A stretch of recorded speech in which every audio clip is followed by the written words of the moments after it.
content catch-up. All right. Well, oh, fuck it. That's my intro. Well. Friends and enemies, welcome to Season 4 of the Content Catch-Up. It's been a while, but we're finally back and we're bloody excited. I'm here with Julian. Jules, it's great to see your face. Well, that's not what you said before. The first thing that Bark said to me, everyone, friends and enemies, welcome back, was that I was looking a bit dusty. To which I said, Michael, I was in bed by 11 o'clock last night. You're just saying that I look old as fuck. Pretty much. It might just be your overall appearance, the scruffiness. Like, you're cool. You're a cool dude, Jules. And maybe it's just your long hair, your Scruffy persona. Natural appearance. You did have the AFL Grand Final yesterday that you went to. Well, the whole country had the Grand Final, but you attended. So we started with that. How was it? One of 100,000 people that went to the Grand Final. Yeah, it was. Look, I'd never been to a Grand Final before. Had the option to purchase a ticket thanks to my lovely partner, Marnie Olsen-Young, who is still enjoying the Grand Final celebrations with the Geelong Cats. Good on her. Hope she's doing well. But yeah, it was. Reach out if you're not, Mans. Just drop us a text. If you haven't heard from, response my text. No, it was exciting. Look, I've never been to one before. Got to sit amongst all the Cat supporters, which was obviously really good. For those who don't follow football too much, Geelong pretty much dominated the opposition in what was a very one-sided grand final. But look, like, pre-match entertainment was great. A bit of Robbie Williams. Everyone knows I'm a bit of a Robbie Williams fan, so that was Delta. spectacular. Hang on. Your girl Delta made an appearance as well. But Delta, I think Delta won. I think Delta was the best part of it. For all of the 45 seconds that she was out there, yeah, she was sensational. Yeah. Well, it's better than just Robbie by himself. No, you can't say that. What else was entertainment? A bit of Australian music at halftime. I don't know. Look, it was fun. We just went, watched the game, enjoyed the atmosphere. 100,000 people is just like it's a fucking lot of people. Like, yeah, it's a big call, Jules. Yeah, no, it is. What did you enjoy? Like, it was a bit too much for you, or did you just soak it in? I enjoyed it. I didn't I didn't find it overwhelming, perhaps because I was sitting with people I know, and then like the only times I really got up were, to go to the bathroom or to go grab a beer.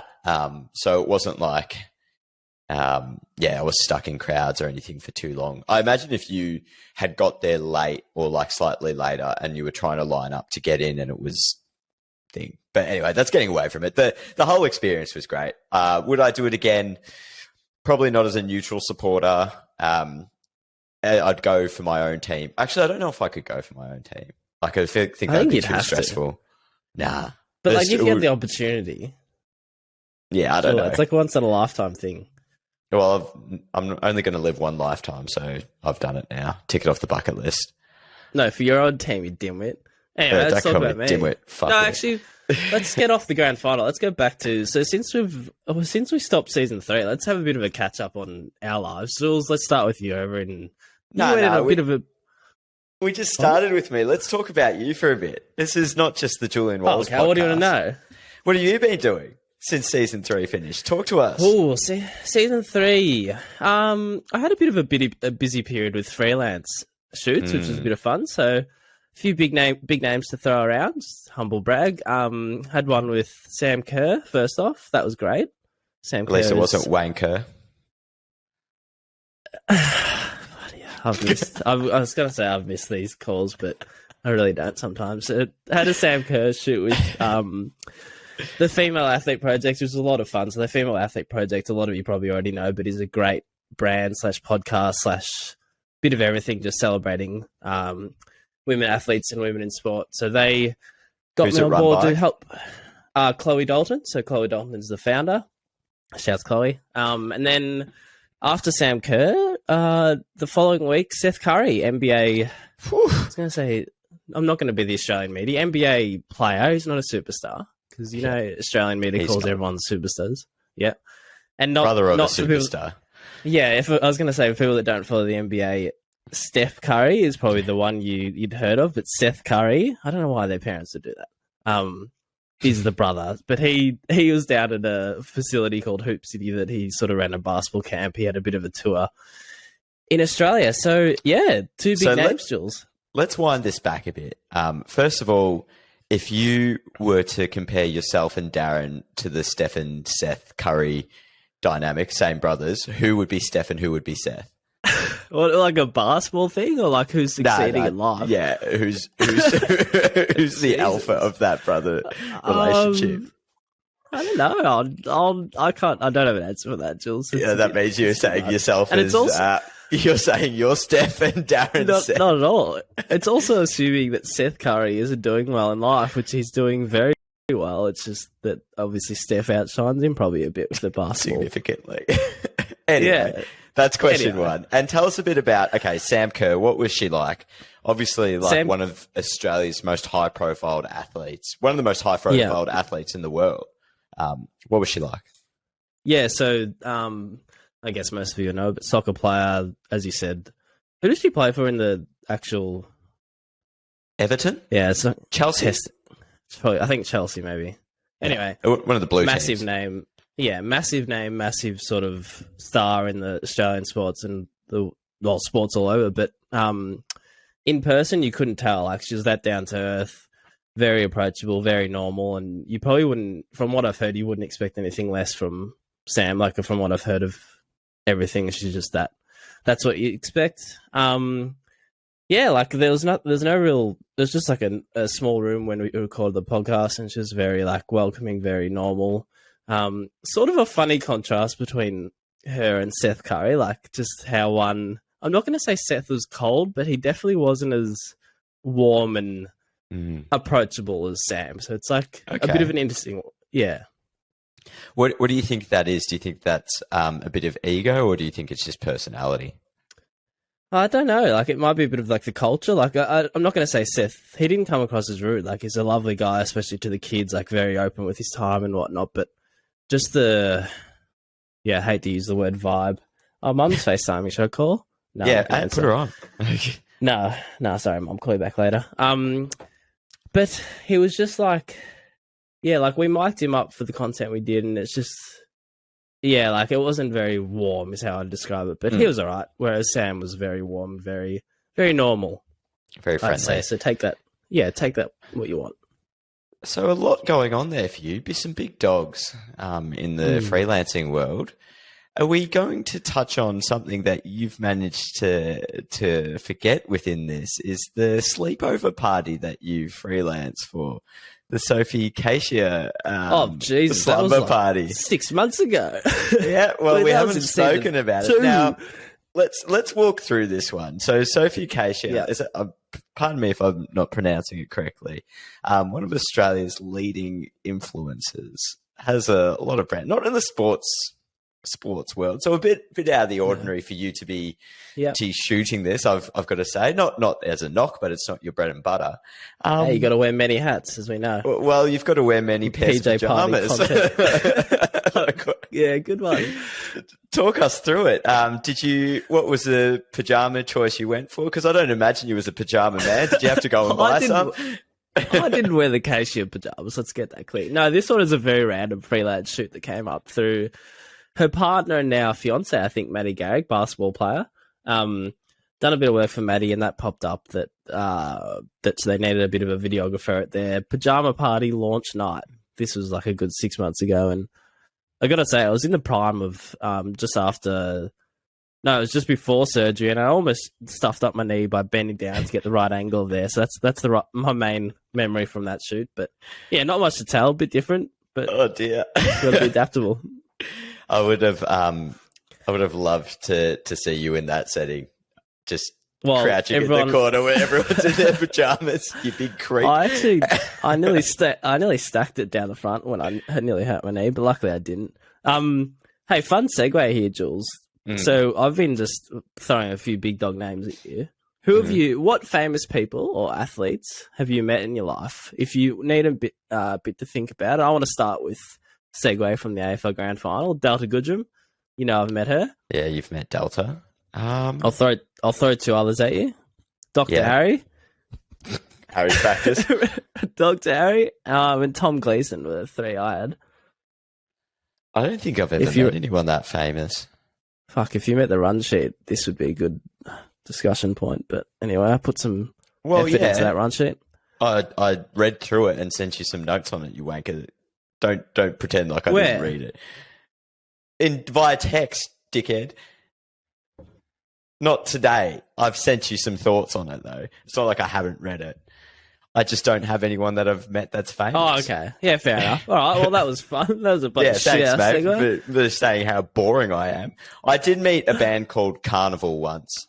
They were pretty cool.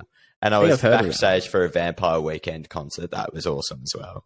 But I wouldn't say that I've met anyone particularly famous. Okay. Andy Lee, does that count? Yeah, it counts. Was that a work setting? That was through work, though. Yeah. Yeah, okay. Yeah. Well, I actually put in brackets non-AFL/Carlton, so another run sheet. Note by you. Anyway, your trip to America, Jules. You did your wedding. You were the celebrant to your mate's wedding. Talk us through it. How was it? Well, look, it was a good experience. So got to the wedding, had the rehearsal dinner. Very American wedding. Not a knock, just very different. Like there's 3 or 4 days. What does that mean? 3 or 4 days of stuff that was going on. It wasn't just like, I'll rock up for the wedding and you're done. Or even if you're part of the groom's party, like normally you get there a day before and you stay with the groom and then go to the wedding. Anyway, it was 3 or 4 days of stuff. There was a dinner one night, the first night we got there, and then there was a rehearsal dinner the next night, and then the wedding, and then there was like a breakfast the day after. That sounds tiring. It was, and to be honest, we bailed on the breakfast the day after because we were just exhausted at that stage and just had enough of wedding stuff. No shade. It's just that's who I am. And that's once I'm done with socializing, I'm done with socializing. Anyway, the wedding was so in the rehearsal. The what do you call it? Like wedding planner was like to me, okay, there's 3 things you need to remember. Number 1, their names. Ask their names. Fuck that. If I fuck that up. When they're coming in, ask everyone to stand up so the bride can have everyone standing up. Tell everyone to turn off their phones and no phones or videos throughout the ceremony, and get out of the way of the photo when they're kissing. So like the first kiss, like move out of the way because you don't want to be in there. So I got these 3 things in my mind and I'm like, yeah, I'm not going to fuck this up. All right. Like stand up. So I started off with the phones off, had this great bit about like turning your phones off. We're paid videographers, photographers, etc. to be here. We don't need you filming it. So you went serious with that one? You didn't add a joke in there? Oh, it's a bit of a joke. I said, no one hears Spielberg. No one hears David Attenborough. We don't need anyone to cover this just so you can upload it to Facebook. Yeah, it's pretty funny. I think I got some laughs out of the audience. Haven't had a chance to review the footage yet. But, once we do, we'll do it live, okay? Okay. So I did that. No, we're never doing anything live again. Did that, and then the second one was remember to tell everyone to turn their phones off. Gets closer. Remember to tell everyone to stand up. Everyone's standing up. Right. So now in my mind, the next thing that's going on is that I've got to get away from the kiss when they kiss like that. I've done my job. I'm reading through my notes. So about like 3 or 4 minutes into the ceremony, I see the wedding planner like standing down the back, just like doing this with her hands. And for those just listening, like just doing a like up and down motion with her hands. And I'm like, to you? Yeah, to me. And I'm looking at her going, all right, like, what the fuck does that mean? Does that mean... We didn't go over this in rehearsal. Yeah. Does that mean I'm talking too fast? That's what I thought. I thought, like, maybe I'm talking too fast. So I start talking slower. Like, slow it down a little bit, right? Thank you. Thank you. Congratulations. Anyway... But she's still doing the signal. And I'm like, I have no fucking idea what this means. It's starting to throw me. I'm like looking at my notes, looking at her, I'm losing my mind. One of the groomsmen, like while something else is going on, one of the groomsmen kind of like grabs me. And so I go over to talk to him. And he's like, you haven't told anyone to sit down yet. everyone's still standing. So everyone's been, I've got, no, it was point 2A or 2B or whatever you want to call it, a sub to like stand up. So poor grandma's in the front row, knees are shaking from standing up for 10 minutes listening to it. But it got through it, made a little joke. I said, oh, look, I'm very sorry. I've clearly forgotten to tell everyone to sit down. Sorry, you can sit down now, unless you want to keep standing. That's really good. First thing of the season. But got out of the way of the photo as well. So all good. Okay. It was a good experience. Apart from that, trip was really good. Rented a camper van, drove from LA up the way to Seattle. Got to go to a couple of baseball games. We went to a baseball game. What are they like in person? Because we bag baseball a bit, don't we? Nah, big fan now. Yeah, it's a completely different thing actually. That's because you've got no attention span for sports. Well, it's true. You don't watch cricket. Yeah, that's fair enough. Yeah. Okay, so baseball has changed your opinion on by going to a couple of games live. That's good. I never mind. I didn't mind it, but like now I'd probably sit down and be able to watch a game if it was on TV. Yeah. Who's your team? Still the Red Sox. Oh, right. We went to a game in Seattle, which was unreal. Some of the graphics, those I wish I had recorded some of them on big screen graphics because I think everyone here can learn from how boring we do ours. Which is look, you can't switch off your content mind, can you? We've got a new segment coming up later, and I think I'm going to bring this up. I haven't put it in the run sheet, but I'm going to bring it up later on. Okay. To me. Yeah, so anyway, good trip. I don't want to spend too much talking about it. Had a really good time. Got to see a lot of good friends. Played a game of footy with the Boston Demons. Yeah, we've actually got a bit of a few photos slid into our DMs that we'll see a bit later on if we find a purpose for them. But okay, so any more takeaways from it? I put in the run sheet 3 takeaways, but from my trip. Okay. Yeah. Sports in America is the greatest platform that any content creator can have. Yeah, hands down, because there's so many levels to it. One of the other examples I've got later is all college, but they're just sports mad. Everything is sports. Yeah. Well, I remember touching on college in season 3 or whatever, and we were saying how it's borderline bigger than our AFL or our biggest sport, because it's high school, college, it's madness. But sorry, point 2. America's expensive. That's my point too. Realistic, yeah. Yeah, very realistic. There is something to be said about working in digital and being able to switch off your phone and be unconnected. Yeah, and I did that. I really appreciated it. Yeah, I did that for the last 10 days while I've been off work, and it's the first time I've done it properly, and I don't know why. It's a bit of practice what we preach, but you're right. It helps so much. Just, I don't know if you found this, but you just have so much more energy to do other stuff and not get caught up in just scrolling endlessly or replying to texts or whatever it might be. What's funny about that? Anyway.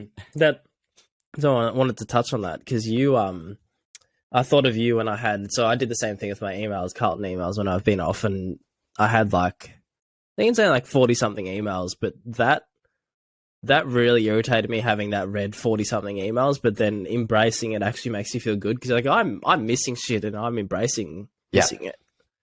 I think so as well. But yours is to the next degree of ridiculous numbers, not having read it. Yeah.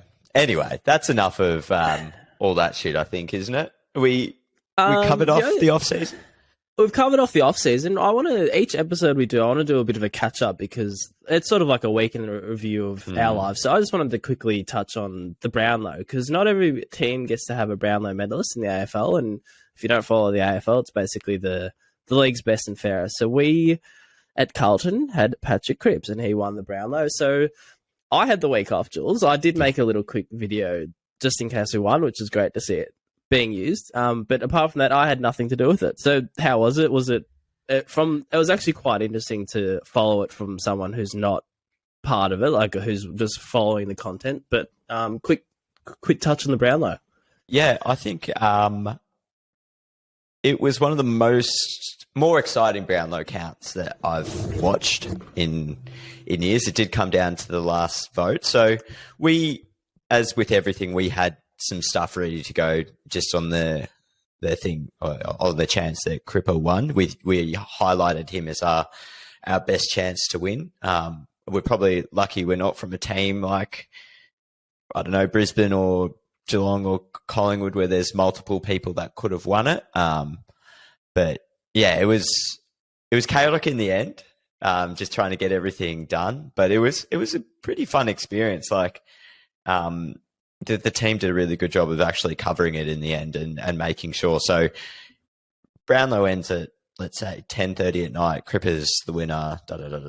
We get the highlights out. We get the graphics out. We get the article out. Then you start posting photos from the night, him getting the medal, him little clips from TV of him with his partner, him shaking players' hands, him doing his speech. All that's got to go out that night. And then you get the call from the media team and they say, hey, you've got a chance to do an interview with Cripper tomorrow at 6:00 in the morning. Let's touch on this soon. The poor player. Yeah. The poor Digi team. So Critter, Minty and Rose all went to cover that. There. Yeah, after working that night as well, finished at like 12:31, I'd like to say, straight up at 5 a.m. and off to Crown. Look, it's chaotic, but it's probably one of the few times where it's that chaotic, aside from a win. Like normally with stuff like that, you kind of know. But with Brownlow, it's completely different. I think they did a good job of covering pretty much everything. And it's also hard, like from a content perspective, like with Cripper doing fucking 30 different interviews, they all end up sounding the same. So yeah, how do you actually differentiate that and get something different out of him? Yeah, I think we did a really good job from a fan's perspective, following it from just celebrating what we can celebrate. So for like a club like Carlton, there hasn't been a lot to celebrate in terms of wins, and even though it's an individual award, it's very like, it's great for the club, it's massive for the club, and we had like, I want to say about like 10 to 15 posts up that night. Like that's more than we've ever done for a game. I think I'd easily say it, like you're the one who posting it, but I reckon we had about 15 posts, and I think it was great that we did that many, because I think there have been times in the past where I felt like we could post more on wins or whatever just to sort of go nuts and soak up the moment, but we did a lot and that was good. I think so as well. I think the team did a really good job of just capturing the excitement of Carlton fans. Like you said, they haven't got much they haven't had a lot to celebrate over the years. This year's been a turning point, and then to be able to see one of their favourite players who stuck through all the bad times and actually grown up as a player at Carlton achieve the top individual bit of success that a player can have in the league. It's pretty fun. But yeah, it was a good week for Carlton, and a lot of content that came out of it. Just quickly, was the raw photo or the raw phone vision of Cripper hugging his family and partner from us, or do we need to give our shout out to, I assume, Anne from the AFL social media team? Because I feel like that raw content can just not be beaten. Like that is still the best sort of. I'm not sure. I don't want to. I think our media GM, Ness was there, so I'm not sure if she captured that or whether Anne captured that. So let's leave that one. Yeah. Either way, though, shout out. We can save that shout out, but another sort of reminder that it's about working smarter, not harder, because that raw phone vision, like that beats everything, I think. Like you don't 100%. Need to produce something to the nth degree and pump it out. You just need a phone vision capturing the moment. Yep. Let's, should we quickly wrap up grand final before we go to this other point here? Yeah, grand final. What do you want to talk about? I want to bring this up. So, for everyone listening at home or watching, we're also just trying out Riverside. So, bear with us if this is not working. It looks pretty good so far. Give us a freebie. Can't afford anything. All right, let's have a look at this. Does look pretty good. Here we go, Bucks. We're on. Ooh, run sheet. Yeah, got the run sheet up. Here is what I wanted to bring up.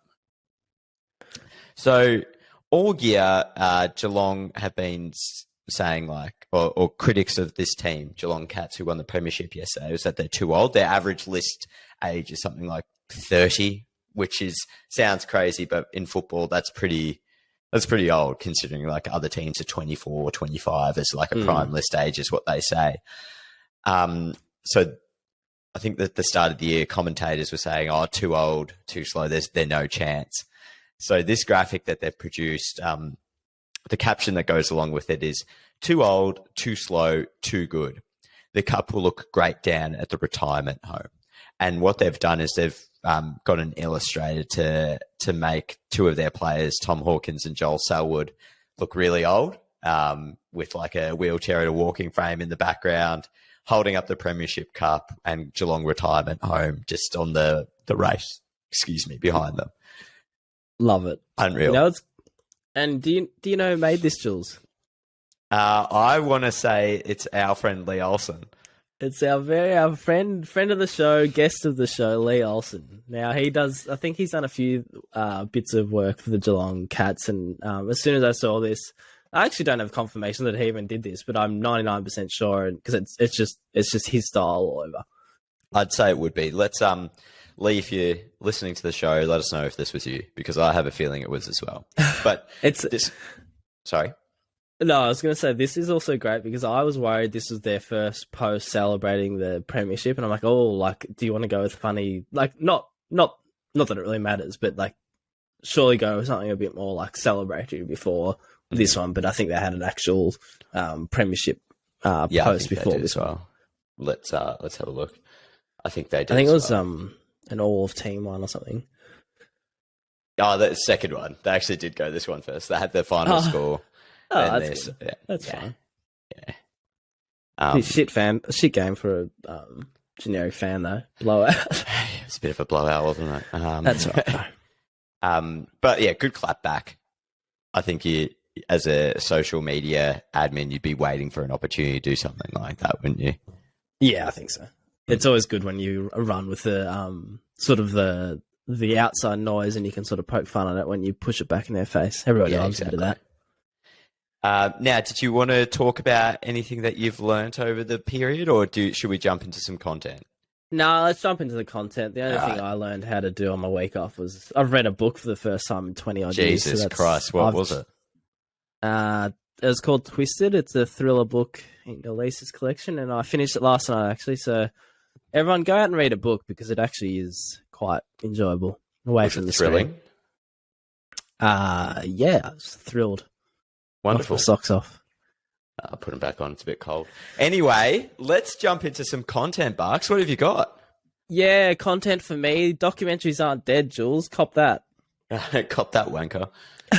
Nah, I don't know why I targeted that at you. But no, during our off season, I wanted to quickly highlight so this is a documentary series in the WNBL, the Melbourne Boomers specifically. They're I think Melbourne has two teams, or Southside Fires is their second team in Melbourne. But the Melbourne Boomers, they had a documentary produced by Adam McKay, and Adam McKay has I think it's his company called Undefeated that produced this documentary. It's actually a series on SBS Viceland, and I think KO and Fox Sports have actually picked it up now because episode 1 aired last week, and it must have been that sort of successful that KO and Fox Sports have picked it up as well, which is great. But basically, it's called Sidelined. The actual title is Sidelined: The Fight for Equality in Women's Basketball.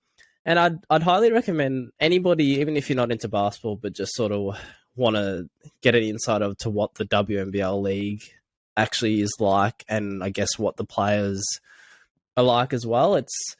It's sort of covering the Melbourne Boomers season, but it was a really good timing because they won the premiership. There were a lot of stories to sort of be told during the season that are a lot bigger than sport. So it's in the name, the quality for women's basketball, really raw sort of insight into what they actually go through. And you've got the trailer here, Jules. We can maybe play that afterwards. Yeah. But, yeah, actually, we'll play the trailer now, but it's a really sort of raw, opens your eyes to what the league is actually like and what they have to go through. Are you getting the sound come through? Nah, maybe we'll just link it. I'm not hearing it, but just link it. We'll link this and we'll put it up on our YouTube version as well. But episode 2 actually airs tonight. But yeah, I just wanted to raise it because I think it's done a terrific job, and I think we've seen the power of documentaries can actually do, Jules. So like Drive to Survive is one, but this one is sort of what I'm hoping that they can do, that it has a similar impact, that they can sort of push the product, the WNBL product, to sort of where it needs to be, because it doesn't get the coverage it deserves, the marketing of it, the exposure of it, the players. There's a line in it about one of the players like saying to the camera, like, are we not marketable? Like, is the problem us? Like, it's just, yeah, it's a really good watch. So go out and watch it. Yeah, I haven't watched it just yet, but I watched the trailer before. And I think what was really interesting that grips you is the rawness of the players talking about like some of those themes that you said. Like, there's one bit in that trailer where they say, at one stage there was a shot for $10,000, like for a half court shot, and that was more than what most of the players were getting paid that season. Which shows that's crazy. Yeah, shows where it's kind of at, doesn't it? Like, that stood out to me too. Yeah, kind of bizarre. I think what you're saying with documentaries is like so true as well. It's like we are very focused on short content, and I think that still is the key for day to day. But almost, I feel like since ESPN 30 for 30 became a little bit more mainstream, we've seen more clubs and more teams pushing longer form content and non-biased longer form content. So like going out to external producers and saying like, hey, come have a look at our team and make a story about it. There's another one currently running, Fearless, for AFLW on Disney+. Yeah, I watched that. Yeah. Need to watch that. Similar kind of themes, like, again, women's sport, but from their perspective, and not being told by media managers or by clubs what to say, what not to say, that kind of thing. And I think that's the important part of documentaries for me anyway, is like, as insiders to content and to teams, we're lucky enough to have that insight to what players really think, but they don't often get to share it, and it's their chance to be as raw and open as they want. Yeah, no, I totally agree. And I think it's a great point, because I don't think longer form documentaries, especially from clubs, I don't think it's enough just to do like round by round insight of like what the season entails. I think you need an overarching storyline and sort of a overall point to it, rather than just like, this is an insight into our season. Yeah, 100%. Spoilers, did Boomers win last year? Yes, sorry, I already spoiled that. They did win that. That's why it was very good timing. But like, even if they didn't, I think it would have been as powerful. But yeah, so no, I just quickly wanted to run over that, Jules, and highly recommend to anybody out there, if you see it pop up in your TV or need something to watch. But what have you got for me, Jules? What I've got for you, and it's something again we've spoken about before. So a few weeks ago, I stumbled over this this graphic here, Liberty Wake Forest. So it's a game day graphic, which is, I don't even know how to describe it. It's just very detailed for a college football team. For those sitting at home, it doesn't look anything like a game day graphic. All that would tell you that it is a game day graphic is that it's got a stadium in it. Yeah. It's got like poster. Yeah, it looks like like a National Geographic documentary, right? So it's, for those at home just listening, it's got like three eagles flying over the borderline from Virginia to North Carolina. Obviously, I think Virginia were playing North Carolina, so it's like this battleground moving towards, here we are on the attack. Pretty like spectacular. Very interesting to look at. But then I saw that in the comments here that they've actually tagged Liberty Flames Creative. So I went back and I had a look at this, and it's the official account of the Liberty University's athletic creative team. And this is just where all the creators come together and they post their work. Like they can share posters, they can share videos, they tag who's created it, the athletes in it. There's a bit of the process behind the scenes, all that kind of stuff. And I was just thinking, like, I know we've seen this before. We've spoken about it before with Don's Digital and how that, like, how they use that account to showcase their art and everything like that. But I wanted to kind of bring it up again in terms of is this a safer way for content creators to get recognition without, number one, seeming to they have too much of an ego and it's not all me by posting on their personal accounts all the time, and also to protect themselves from the ruthlessness of fans, who would just be well, we just posting graphics, or who cares if you made this, that, whatever. And three, share within a great community of creators without, again, fearing the backlash of anything. Yeah, I really like it. I think, yeah. So have we seen it in the Australian landscape beyond Don's Digital? It probably doesn't matter too much, but I think it's really cool. I think it's almost like a fan account of the team, but from a different angle, because you can, celebrate more internal things and show behind the scenes is one thing. I saw that video of someone holding the camera of how things are actually made, because I think the real rusted on fans would love to see not only how the end product of an interview, let's use an example, but the people behind it and the person asking the questions is the stuff that I think you need to see more of, because that's sort of giving credit to who's actually doing the work and making the fans feel connected to the club. So yeah, I really like it. I think so as well, and I would like to see more of this stuff, because we exist in a place where you've got to get a job and you've got to make a name for yourself, right? There's no doubt. But sometimes building up your own personal brand can be tiring, and also if you're not that type of person to always want to post about yourself, it is hard. It's a really good point. It's like a form of a resume through for people that might not be comfortable putting themselves out there too much, and then it might actually help them move on with their career. It's just the workplace celebrating employees, and I think that's important as well. And it's not for fans who want to follow it; it's for other creators and other people within the industry that can go through and be like, "Oh, hey, I really like the work that Carlton's putting out at the moment," without having to go find on LinkedIn or whatever, or Gondola or whatever it might be, who the creatives are. Here's every creative bit of work they've done. Maybe I'll find the graphic designer or the video producer or the social person. I think it's an easy way to do it.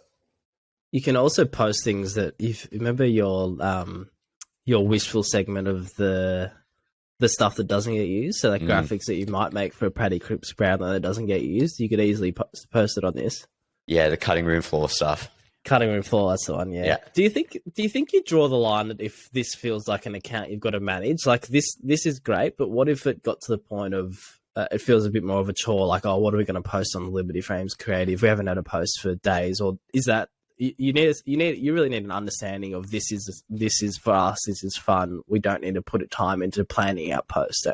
Yeah, I think that's more the case. I think you post when you've got something cool that comes up, and it you're posting it anyway on the main account. Let's say all it takes is a retweet and a tag, or a little bit of extra insight that someone might have captured of the behind the scenes that you can then post again. I don't think it needs to be too well thought out, to be honest.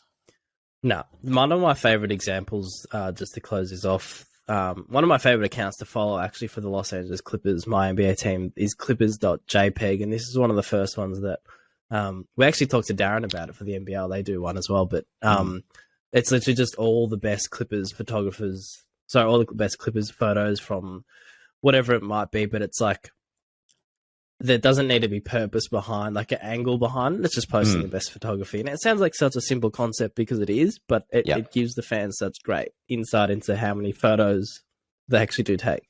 Yep. And it's simple. It's quick. The photos are already there. Yeah. It's great for it. Anyway, that's that. Liberty Flames Creative. Highly recommend to follow if you're looking for some inspiration. Yeah, all about it. Shall we move on to some eggs? Let's see if this works. Let's see if you can hear this. Couldn't before. Nah, you didn't hear it, did you? Nah. If the recording hears it though. Yeah, we got the egg of the week.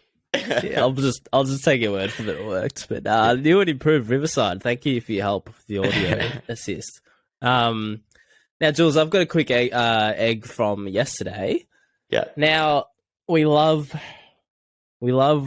So when the AFL Grand Final, each player gets called up to the stage, shakes a kid's hand, and gets their medal. But Tom Stewart yesterday, he completely ignored the little girl handing him the medal. Like, he got the medal around his neck, completely ignored the handshake. So the girl gets ignored the handshake, left hanging. And if that's not bad enough, puts his arms up, both arms up in celebration, and knocks the girl's hat off that he's just put on her head.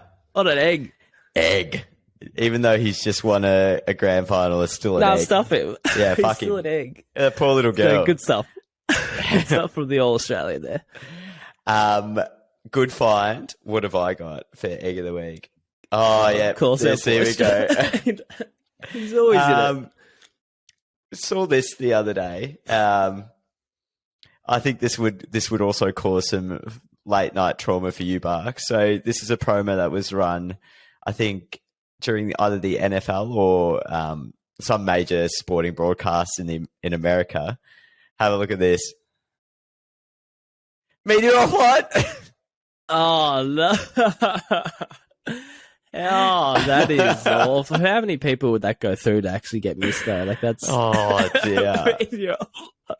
Real Premier nerd thing. Yeah, very nerdy Premier thing. So for anyone just listening, there's this clip and then halfway through there's this big red warning sign which comes up in Premiere or After Effects or any video editing software where the actual original clip is no longer in the file project folder, so it can't reference it, and it just says media offline. But it's so dramatic because it's got it in like 6 different languages, just for like one simple message. It feels like something's gone dramatically wrong as well. Like, it's not just that there's a clip missing. It's like one of those things that you might see where a whole power gets shut off to the building or something. It's very dramatic. But I love the unnecessary whack to Strauss as well. Nothing to do with him, and you just whacked his editing abilities. Yeah, I reckon that's something Strange would do. Anyway, we got another one. I'm going to try and play the mix down here. Let's go. Boss of the week. I can't hear it. This is great. You got a full radio station set up now. Yeah, I know, but you can't hear anything, so we just have to run through one of us. Now, what have you got for Boss of the Week here, Barks? Yeah, Boss of the Week. Quick one. NBL season is about to kick off next week, but you know how every sort of every year you want to do something a bit different for Indigenous round, whether it be Pride round or something like that, and then there's always sort of those questions at the back of all our minds, like, we do such a great job celebrating this for the one round of the year, but it needs to sort of be something we can carry over the whole season. Like, it's part of us no matter what the round is. And I think we've started to see things trickle in. Yeah, that's the right word. Good one. Trickle in.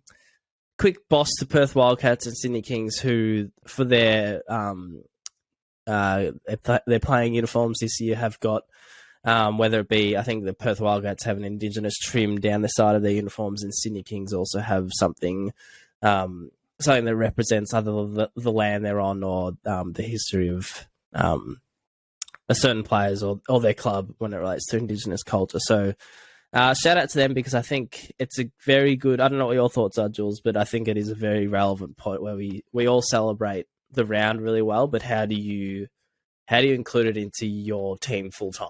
Yep. How do you have a permanent recognition of something that we've all agreed is very important to acknowledge? I think it just makes sense, doesn't it? Like, why wouldn't you? Yeah. Acknowledge, especially that we do such a good job, or we make such an effort to acknowledge the traditional owners of the land. What better way to do it than like a traditional recognition on everything that you play? Yeah, or every time you put on the uniform. Yeah. So it goes unsaid. No, I love that stuff. I think it's a way forward. And mine's not as serious of a boss. I've got so much shit saved in my like TikToks and my likes for this show. But I was just scrolling through this. this guy is my favorite boss of the week. It's on this Twitter account called Absolute Football Shithousery or something like that.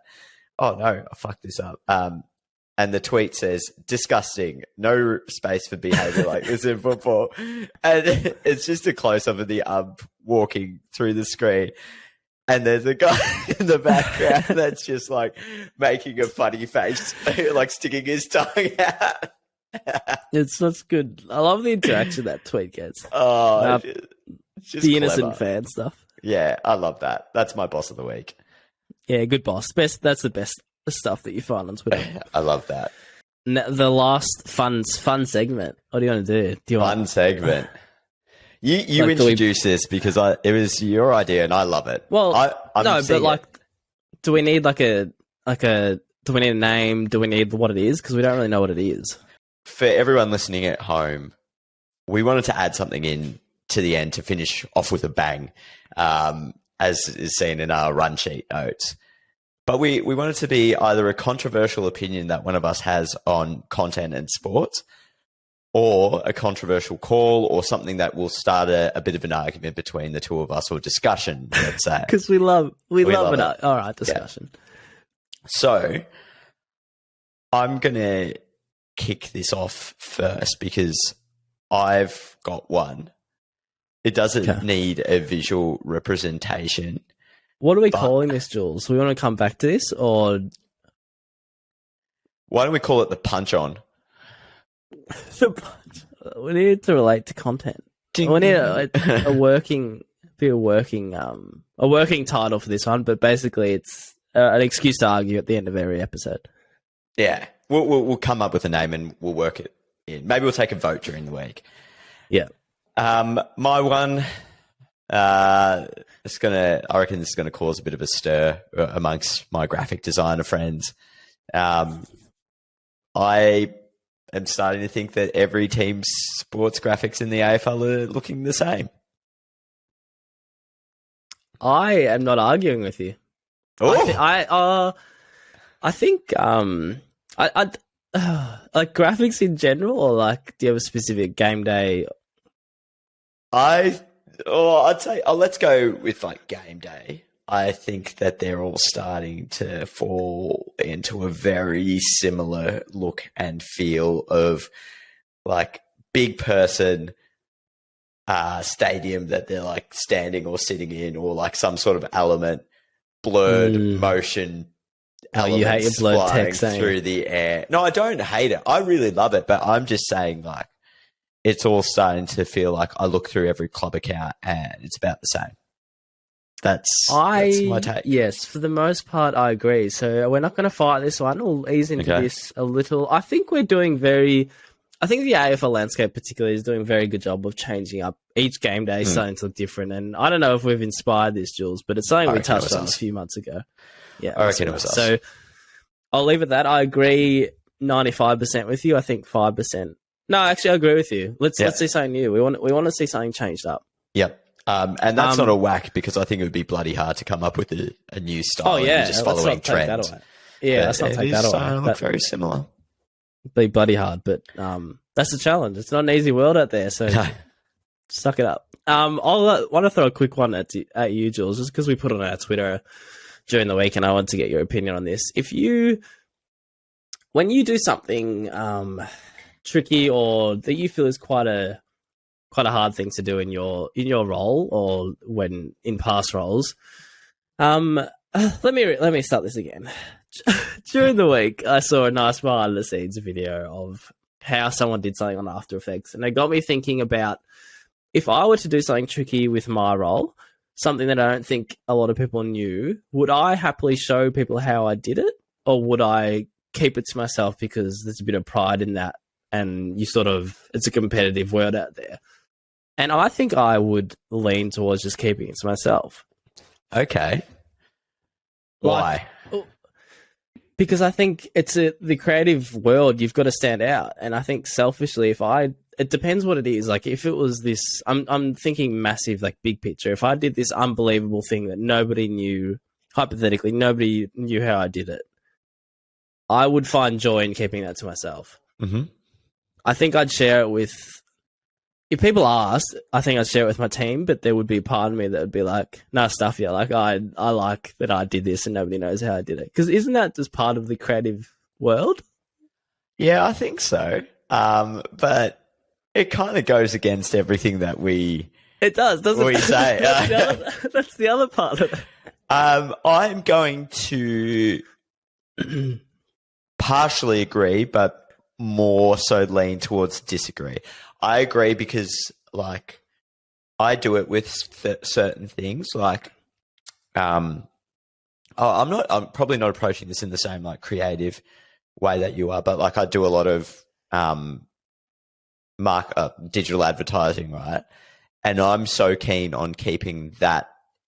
I don't want to say intellectual property, but the way that we do things in-house and not like sharing like segmentation or like advertising strategies, even though it's not groundbreaking, but I just don't want that to like, you know, get out or like become so widely spread that like we don't have that competitive advantage. So I get that. Yeah. So you're talking more like internally versus externally. Yeah. So like I wouldn't go on Twitter and be like, hey, like we sold X amount of merchandise this month using Facebook ads. Yeah. Like this is how we did it. Yeah, it's very dependent on what the thing is. Yeah, but I thought it's just a funny sort of like human insight into what you'd actually do, like honestly do. I think like I don't know. I learn a lot from these threads, but my other thing is that controversial. I think there's too many threads on Twitter now. Like people are just getting fucking ridiculous. Like it's supposed to be on what? Oh, just everything, man. Like everything's a fucking thread. You got a here's new a 12-part series of like how I did this. It's like, mate, just tell me in 200 characters or less, and I don't care. Oh, okay, so you don't care. You like that the information's being shared. It's just how it's being shared. Nah, it's too long for you. I do see like this is perfect. Like this is a break it down using a fisheye lens, placing the camera low, angling it up high with a short video of how like the process works. Yeah, perfect. Like don't give me 60 different tweets on like step one. It's a very good point. That probably goes to your learning style, though. Yeah, it does. Yeah, also, that's the idea. We need a name. Sorry, Jules, go on. No, I'll save this one for another week. I can't burn all my like opinions on stuff in one. Okay. Yeah, we'll save it for next week. I want to see what we should call this. So if you're listening to this and you have an idea of the end fighting segment or debate, whatever you want to call it, let us know. Yeah. All right, let's wrap this bad boy up, Barks. We've been speaking for a while, haven't we? Okay, get the cling wrap out. Let's put it in the fridge, keep it fresh. Now, that was the end of the first episode of season 4. It's good to be back. It's good to be back. Look, we can't promise this is going to be a weekly show. We're not going to commit to that. We're going to commit to bringing you fresh shit when we can, probably every week. No, we'll try our best. We'll try our best. It's something. Yeah. Anyway, let's not harp on about it. We'll do our best. But no, thank you for your patience as we worked out what we were doing with season 4, and we hope you have enjoyed the first episode and us being back on your screens and in your ears. As always, you can listen via pretty much any podcasting channel. New episodes tend to come out on a Wednesday, just depending on when we film. You can watch along on YouTube, hopefully. Not promising that this week because we've just tried new software, but hopefully it all works properly and we'll have everything up on YouTube for you. More examples and more content from the show via our socials, especially Twitter and Instagram. Barks, any other closing remarks? No, nothing at all. You've wrapped it up well. It's good to be back. Good to see your face. I'll see you tomorrow at the office. Love you all. Thank you for listening. Love you. Goodbye. I'm drunk.